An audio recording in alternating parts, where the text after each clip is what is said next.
Okay, a croeso I chi gyd i'r sesiwn yma bore yma. Welcome to you all. It's nice to have the team together. Mae'n nice pawb fod yma. Felly, fynd o gwmpas and then ni cyflwyno'n hynny. We'll go round and introduce ourselves, our names, and then we'll start chatting. So, start with you, Jake. Bore da, diolch. Enw fi di Jake Davies a fi di'r arbenigo technegol I Project SIARC a hefyd y cydlynydd Project Melgi Cymru. Ai, dros yr Hannah. Hi, Hannah dwi'n dysgu Cymraeg a byddaf yn siarad Saesneg heddiw. So I'm Hannah, I'm learning Welsh, so I'm going to be speaking in English today. I'm the Project SIARC Community Officer based in North Wales. Hi bawb, enw fi di Dr Catherine Whitty, dwi'n biolegydd moral. Ges fi fy ngeni yn Gogledd Cymru yn Eryri, a nes I gweithio efo Project SIARC chydig o blynyddoedd yn ôl ar y gwaith da ni'n mynd I trafod heddiw. Gwych, a Nia Haf Jones dwi'n rheolwr moroedd byw I Ymddiriedolaeth Natur Gogledd Cymru. So, yeah, I'll be sort of facilitating the chat today, asking some questions and trying to keep the conversation on track and going. And you'll notice we are talking in Welsh and English and subtitles are there for you. And this is basically how we work in Wales. And so lots of conversations and mixing things up. And so I just want to start with a bit of a background to the team. So dwi eisiau cychwyn I chybach o cefndir i'r tîm ac a pam dach chi di sort of decidio mynd ar hyd I gychwyn gweithio yn y bywyd morol. So dwi'n mynd I gychwyn efo chdi, Cath. Be ar ysgogi chdi I weithio efo bywyd môr a cael y cariad yma am bywyd môr sydd gen ti?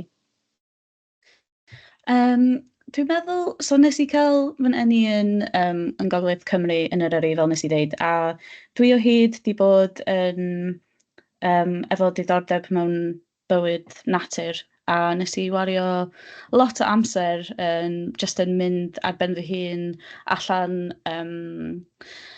i'r morfa malfach a I lawr ma'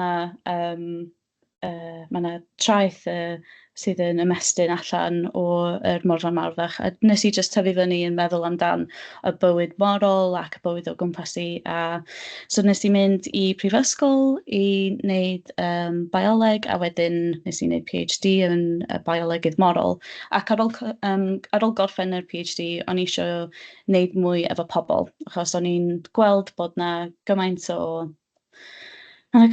o problemau yn y byd natur ac dwi'n gweld pobl yn canol y problemau yna a dyn ni gyd isio wneud mwy at bywyd natur ac o'n I isio gwybod sut I wneud mwy.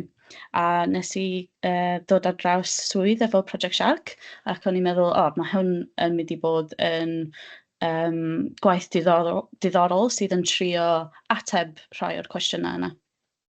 O, gwych. So, ti'n meddwl yn tyfu fyny wrth y mawddach ac hefo, oedd gen ti access I glan y môr a ti'n gallu mynd yn aml neu?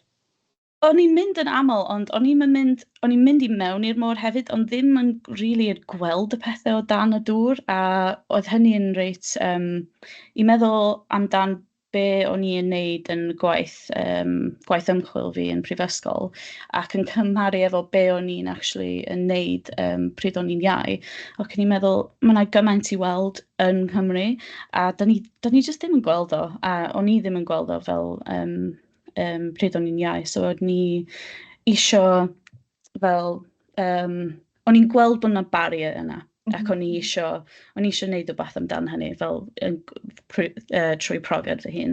Ie, gwych, ie, so mae hynna di'r influenceio'r ffordd ti'n gweithio mewn ffordd. Fantastic, and over to Hannah, so you grew up inland, so you had no access to the sea. Did you think that? Tell us your journey. Yeah, it's been really interesting. Like, I remember the first time Kath and I met and we were chatting about kind of like, especially like our journeys through uni and like our interests. We were like, wow, like there's so much overlap. So yeah, I grew up in one of the counties, probably as far from the sea as you can get in the UK. So I'm originally from Derbyshire, and I moved to North Wales for university originally. And then my mum always jokes I just moved out without really telling her. So I started working, another overlap Kath and I have, at an outdoor centre. And that for me also kind of like really cemented my connections to North Wales. It's where I met my other half and those elements. But then thinking around like the sea connection is that I was actually chatting with a student just the other day about opportunities in schools to learn about the sea. And when I think of the primary school I was at, there wasn't any, actually, like looking back, because she said, and she triggered this thought in my brain of, we had like science classes and we had recycling, but actually when it came to the sea, it wasn't really represented. When we were like doing our GCSEs, there was like not really much going on around like marine environments. All of the case studies were about like terrestrial and kind of land-based habitats. So for me, my connection with the sea really started with my mum and my family. For my mum, she always wanted to live by the sea. The irony being that she never now has, and then I actually have gone and done that, like in Wales, but also I lived in Edinburgh for a little while. And when I was very, very wee, she would take me on like a family, like the sun holidays where you collect the vouchers. So she'd save up the vouchers and then we would go on these sun holidays down to Cornwall around my birthday, because it was also my nan's birthday. So that's where it really started. And then I was very fortunate to start traveling, just me and my mum, because I'm from a single parent family. And we would then kind of, I learned to snorkel, I learned to swim. Like when I first learned to swim, it was underwater. Like I refused to swim on the top of the water, and it just kept growing and growing. And like the sea for me is like such a special place because it kind of quietens the brain, kind of makes me feel really kind of safe, calm, all of those amazing kind of personal feelings linked with it.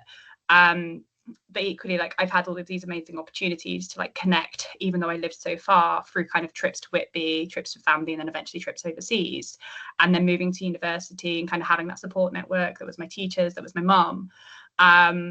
But equally, there is so many kind of barriers of kind of like priorities around kind of our day-to-day lives of, you know, if you're trying to put food on the table, like where I grew up, like, you know, if you're trying to put food on the table, it doesn't necessarily mean you're going to be getting out into nature every day, because like the priority is making sure your kids are fed, the priority is being at work, the priority, and that's always something that I think can sometimes really get overlooked, is around like those really key, you know, survival priorities, and like people's lives just kind of continue on. But then equally, we've got lots of spaces where they're not accessible because of who you are, where you're from, like where you grew up, like where your parents are from, or kind of just what relationship you're in. Kind of you can be out in nature and then not feel quite comfortable, and we see that across the UK. So that's some of like the really key motivators, I think, behind kind of where I ended up and the work I've ended up kind of really in and doing, as that's developed over time, is really kind of looking at conservation as starting with like equal access and opportunities that have been tailored with folk.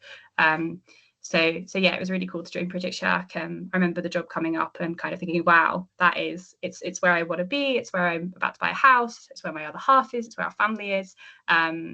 Because getting opportunities in North Wales also is quite challenging at times. So there was a real risk of moving away too, which we didn't want. Yeah, and I think that it sort of reflects on some of my past as well, really. It's like I grew up by the sea. I grew up in Rhyl and later on in Colwyn Bay, but family priorities, and as a young carer, my mum was in a wheelchair, and so even living by the sea itself wasn't accessible to me. So I kind of, yeah, sort of ended up feeling that actually, or thinking that to be a marine biologist or marine conservationist, I had to move away to, you know, abroad, because that it just, the sea wasn't around us. You know, there was no opportunities around North Wales. And I think priorities as well in terms of family life, but in primary schools, was for me, just wasn't there that opportunity to do marine stuff. It was a lot around sort of, you know, Eisteddfod and drama and acting and that sort of, that cultural thing of growing up in Wales as well, with that priority is not necessarily science. But over to you, Jake, because you grew up by the sea. The sea influenced you in a big way, didn't it? Yeah, and definitely. And nes I, tyfu fyny fe ma'n Chynllun, yn lle enw Mynyddol, a I teulu mawrwrol. So fel plentyn bach, mae atgofion gynnar fi ydi mynd allan cyn ysgol efo dad I codi cewylla Cymwch. So fel plentyn, o'n I yn y môr cyffroes, ti'n edrych yn y môr a ti'n gweld y cewyll yn dod I fyny. A ti'n gwybod beth sy'n yn y cewyll yna. A mae hynna wedi sticio fy fi ers blynyddoedd. A mae hynna wedi di siapio y ffordd a interest fi yn y môr, achos ti yna ar ben efo edrych I lawr ynddo fo. A dros amser, nathon ni wedyn symud I ochr arall Chynllun I bai yn Potyn Llaen, mi oedd dad hefyd wedyn ar bad achub yn fanna, so dros y haf nes i wedyn tyfu fyny yn snowclo yn bai. A heb o'n i'n gwybod, mae hwnna ydy un o gwelyau fwyaf morwellt yng Nghymru. A o'n i'n gwybod faint o special ydy'r cynefin hwnna hefyd, ond oedd o'n anhygoel i just mynd yna bob un dydd yn y haf a just dysgu a gweld pysgod wahanol. A wedyn, eto, mlynedd o'n mynd ymlaen, o'n i'n gwybod ydych chi'n gallu deifio yng Nghymru. Fel ydych chi wedi dweud, mae pawb yn meddwl pan di'n deud deifio neu marine biology, ydych chi'n meddwl tramor fel Australia neu pethau fel yna, ond nes i wedyn dysgu tua pan o'n i'n 16 fod yna clwb deifio lleol. A mae hwnna wedyn just drws arall yn agor iddo fi. Nes i mynd yna, mynd am deud gyntaf yn y pwll yn Pwllheli. A dyna fo, y byd hollol newydd i fi. Oedd o'n anhygoel i bod yn y môr yn snorclo, ond pam ti'n rhoi kit deifio ymlaen a ti o dan y dŵr am ansaf fwy, dyna fo, o'n i'n hollol hooked. A wedyn nes i mynd allan yn y bai yn Porth Ysgadan a gweld pysgod am y tro gyntaf yn eu cynefin yn yr un dyfnder â nhw. A ti'n gweld pethau'n hollol wahanol i cymryd y snorclo eto. A o'r adeg yna nes i, o'n i'n meddwl oedd o'n, privilege i fi bod dan y dŵr, ac do'n i'n gwybod, efallai doedd y pobl ddim yn gwybod oedd nhw'n gallu gwneud hwnna a wneud fordir ni, ond neu oedd yna pethau arall oedd yn stopio nhw i mynd o dan y dŵr. So nes i dysgu ffilmio, defnyddio fel GoPro gynta, wedyn o hwnna ar social media, wedyn nath hwnna just yn mynd gymaint o comments o bob dim o pobl yn dweud, di hwnna yn arfordir ni, literally stepen drws ni, a ni fel, a y moment yna o'n i efo fwy o passion i ein arfordir ni'n Cymru. A dros y flynyddoedd wedyn gwario fwy amser dan dŵr, fwy amser ffilmio. A hynna wedyn mynd i Prifysgol Bangor i wneud biolegau moral. A drwy'r adeg yna nes i cael interniaeth yn Natural Resources Wales. A dros y flwyddyn yna nes i cael cyfarfod y tîm yn Cyfoeth Naturiol Cymru. Ac erbyn diwedd yna, nathon ni dechrau Project Milky Cymru. A trwy just cael sgwrsiau yn y swyddfa efo colleagues Ben Ray. A wedyn nathon ni glusgu fwy am Project Milky Canary Islands, so Angel Shark Project Canary Islands. Lle oedden nhw'n yn astudio ymhelgu allan o fanna. A adeg yna nath i dysgu faint o bwysig oedd y nysoedd Canaries i'r rhywogaeth yna. A cysylltu wedyn efo Joanna Barker. A hi mor cyffroes i clywed o'na potential o angel sharks i bod yng Nghymru. So nathon ni dechrau fel pilot project. A yn ffodus i fi yn byw a hefyd yn tyfu fyny yn Penllyn i teulu pysgotwyr, o'n i wedi gallu mynd allan a siarad i pysgotwyr lleol amdan y melgu. A oedden nhw wedyn yn sôn amdan sut nhw'n dal melgwn oddi ar arfordir Cymru. A oedd hwnna'n cyffroes iawn hefyd fel gwyddoniaeth. Oedd yn edrych fel doedd meilgwn ddim rili cael ei ddal yng Nghymru rwan, ond cafon ni wedyn evidence newydd i ddangos actually mae meilgwn dal yma. A mae hwnna wedyn yn rhoi pwyslais iddyn ni fel tîm bach adeg yna. Faint o pwysig ydy mynd allan i siarad efo cymunedau lleol, siarad efo pysgotwyr sydd allan ar y môr bob un diwrnod, a mae hynna fel pobl sy'n gweithio yna, maen nhw'n gwybod lot fwy am y dyn môrydd ni. I cymaru pan ydych chi'n mynd allan yn wneud un neu dau surveys yn un bai dros y flwyddyn yna. So oedd hwnna'n gyffroes wedyn yn gweithio efo pysgotwyr, cafon ni arian i launchio Project Milky Cymru yn 2011.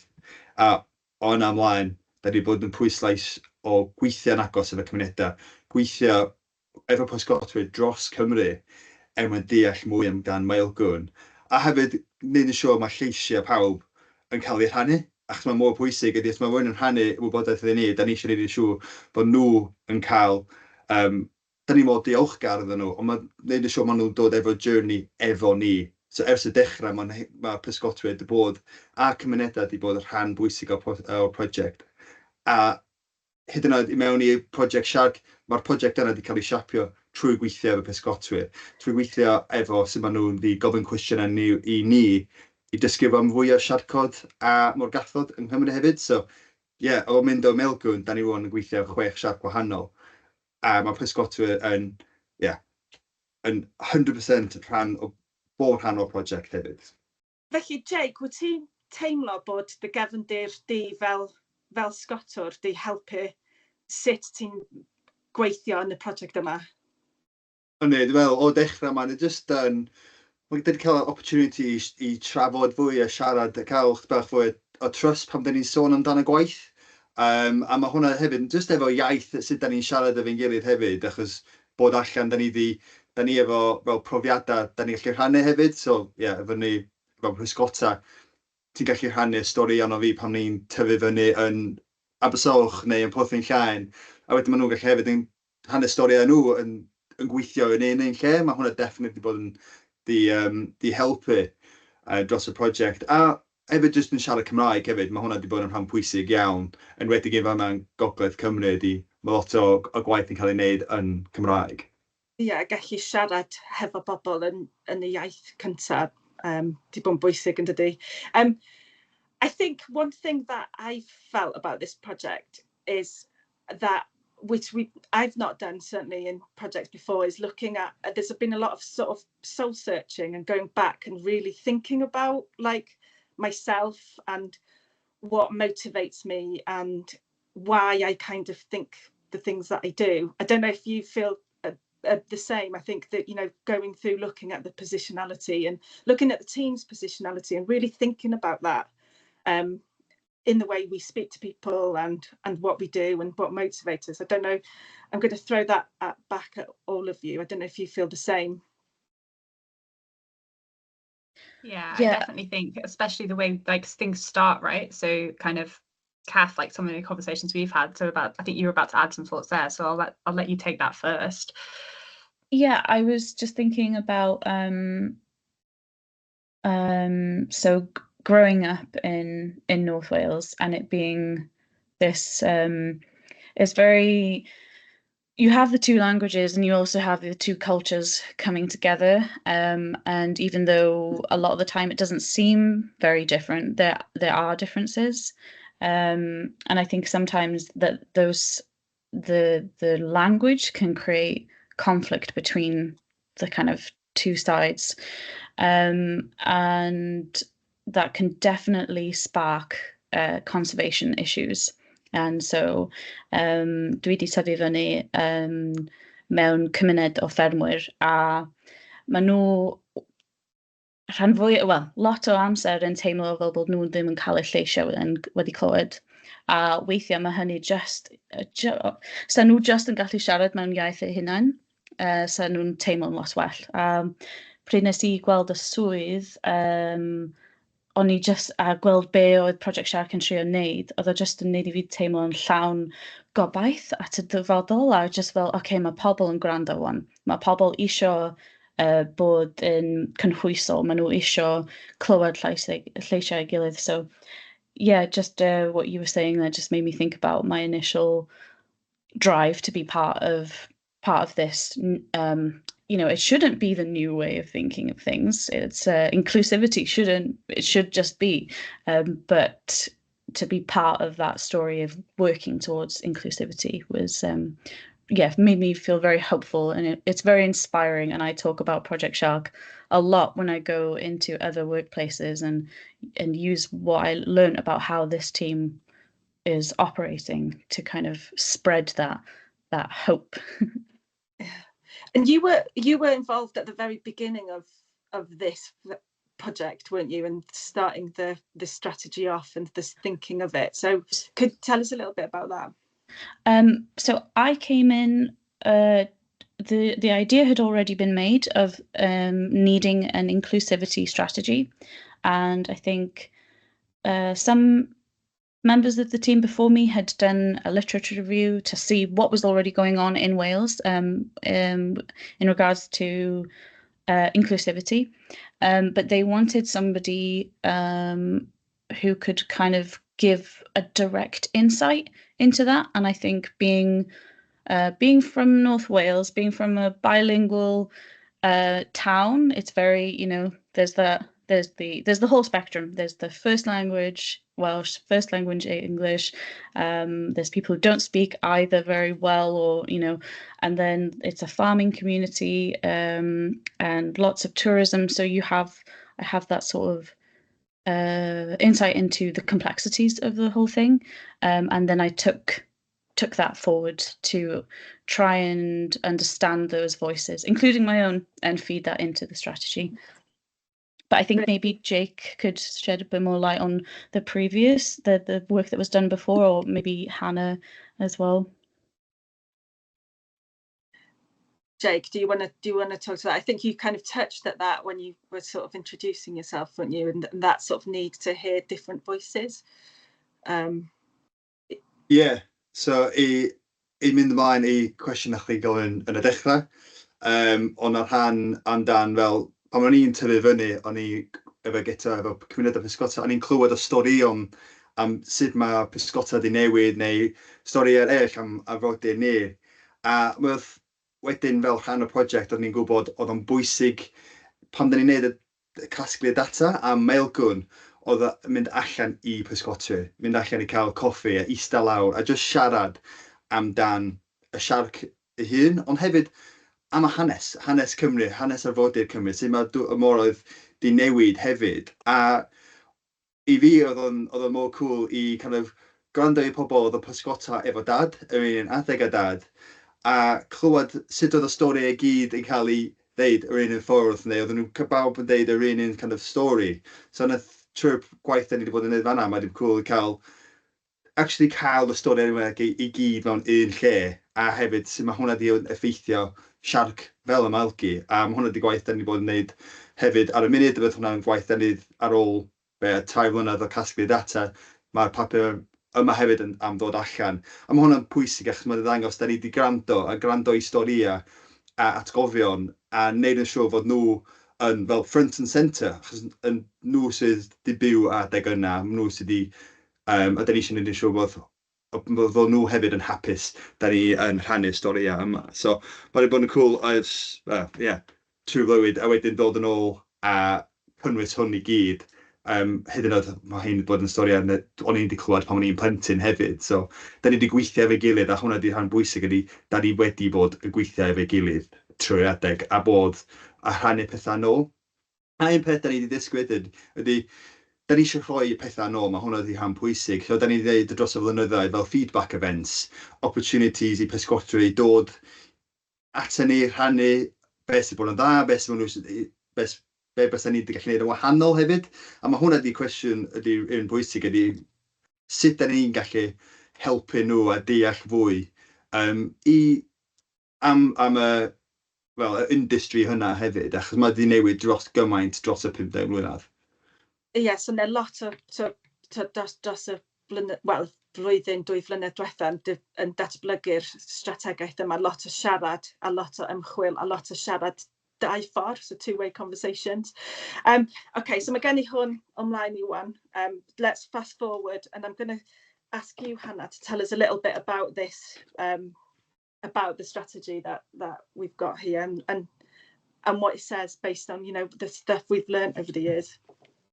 Yeah, I think it's so great, the themes that we've got coming up so far with like what we're chatting about, because we're talking about kind of, starting off with who we are, what our motivations are, and a lot of that is reflected in this document, but it's also what some of our like actions that we've all committed to is really talking about that as we position the work that we do, because our like how we've grown up, our experiences shape our worldviews, and they shape the work we work on, but they also shape how we interact with people. And as we keep saying, a lot of the work we do is sitting, having chats, long discussions, exploring different themes with the folk we work together with, to help shape the future of the project and shape the work we're currently doing now.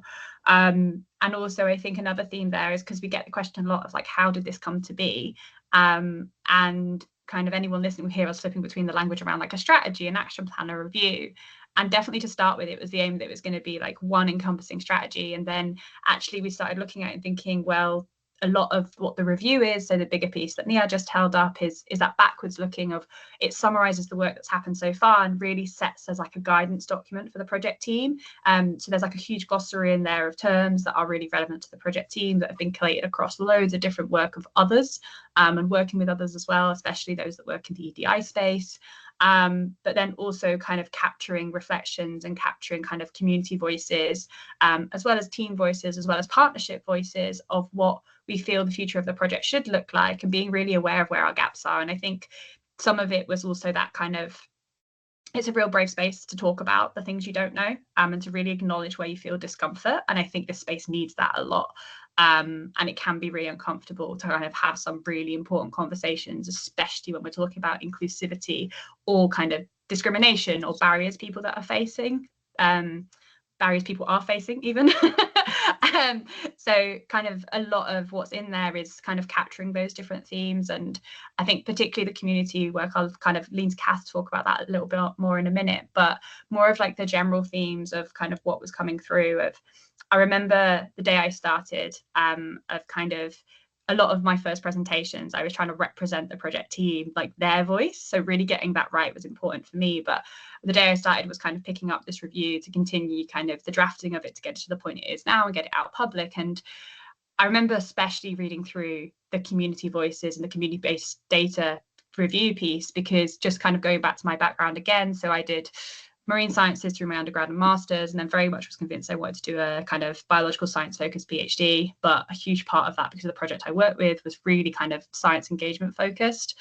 And that was the point that really brought me joy and kind of leaned much more towards my personal values and what made me happy, and also where I wanted to see change. And I remember the first time reading through the community-based data thinking, I've never had this data, like this type of data set. And I think, Nia, do you remember this track? Because we were talking about, weren't we, of like, I've never had this type of data set that highlights these barriers. And I think in the EDI review, something to stress is that at some points it talks about like Wi-Fi, that only one person mentions it as a barrier, or time. But actually, like, all of those are really relevant, and it's just a matter of kind of almost like sample size bias at that point. Is the themes that were coming up around some of the emotions people were talking about of like fear is something we see a lot in conversations about kind of coastal communities and folk that kind of live and grew up by the coast, whereas there can be a perception, if you haven't grown up in that space, that of course if you live locally you're just going to always love the sea because it's there. And likewise, kind of some of the barriers that were coming up, especially like the ones that were mentioned slightly less around agency, and kind of Kath's already spoken a little bit about kind of language, and or around like Wi-Fi and signal, is again, there's a perception that throughout Wales Wi-Fi and signal is great. I see everyone smirking. Is that actually we've got loads of spots we've got like no signal, or we have to really think about the materials we have. And kind of having worked in community engagement on a different project for nearly 2 years in North Wales and across Wales, that I was seeing all these themes coming through as well when I was in Scotland, but never had any data. So it's not to say these aren't common themes, it's just there's now the data within this report to kind of show that and back it up as well. Yeah, I think we've made a lot of assumptions over the years, haven't we? And I think what, like you say, is having that data and actually doing something about it has been what's been really good about this project, I think. Kath, I chdi, ti'n teimlo bod hwn yn kind of mewn ffordd, be ar y influencio'r gwaith ar eich wneud, be oedd yn sort of... So, dwi yn meddwl yn reit creadigol lot amdan pethau, ac pryd o'n i yn cychwyn yn y swydd, o'n i yn meddwl amdano gyd o'r syniadau fi. Fel, o'n i just eisiau, sut da ni'n mynd i cael pobl i cymryd rhan mewn conservation, mewn Project SIARC mwy. A so o'n i just yn mynd trwy fel y syniad yma, ac oedd y shrishti yn dweud, syniadau gwych i gyd, ond da ni angen siarad efo pobl gyntaf.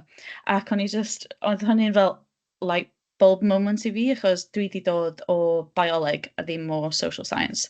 So o'n i just yn meddwl am yr syniadau fi i gyd, ac oedd o just yn fel, so da ni angen gwrando ar pawb.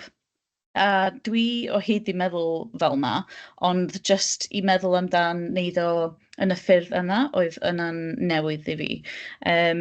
A dwi'n meddwl bod o'n mwy amlwg i meddwl amdan pobl fel ffermwyr, y pysgotwyr, yn bod nhw yn gwybod amdan gwaith nhw, maen nhw'n gwybod amdan bioleg, a maen nhw yn bwysig, a bod ganddyn nhw'r knowledge da ni fel gwyddonwyr isio. Ond mae gan pawb o beth i ddeud. Mae gan pawb o beth sydd yn diddorol neu sydd yn bwysig. Di'm yn gorfod bod yn diddorol, dyna'r peth. So, i fi, dyna un peth o'n i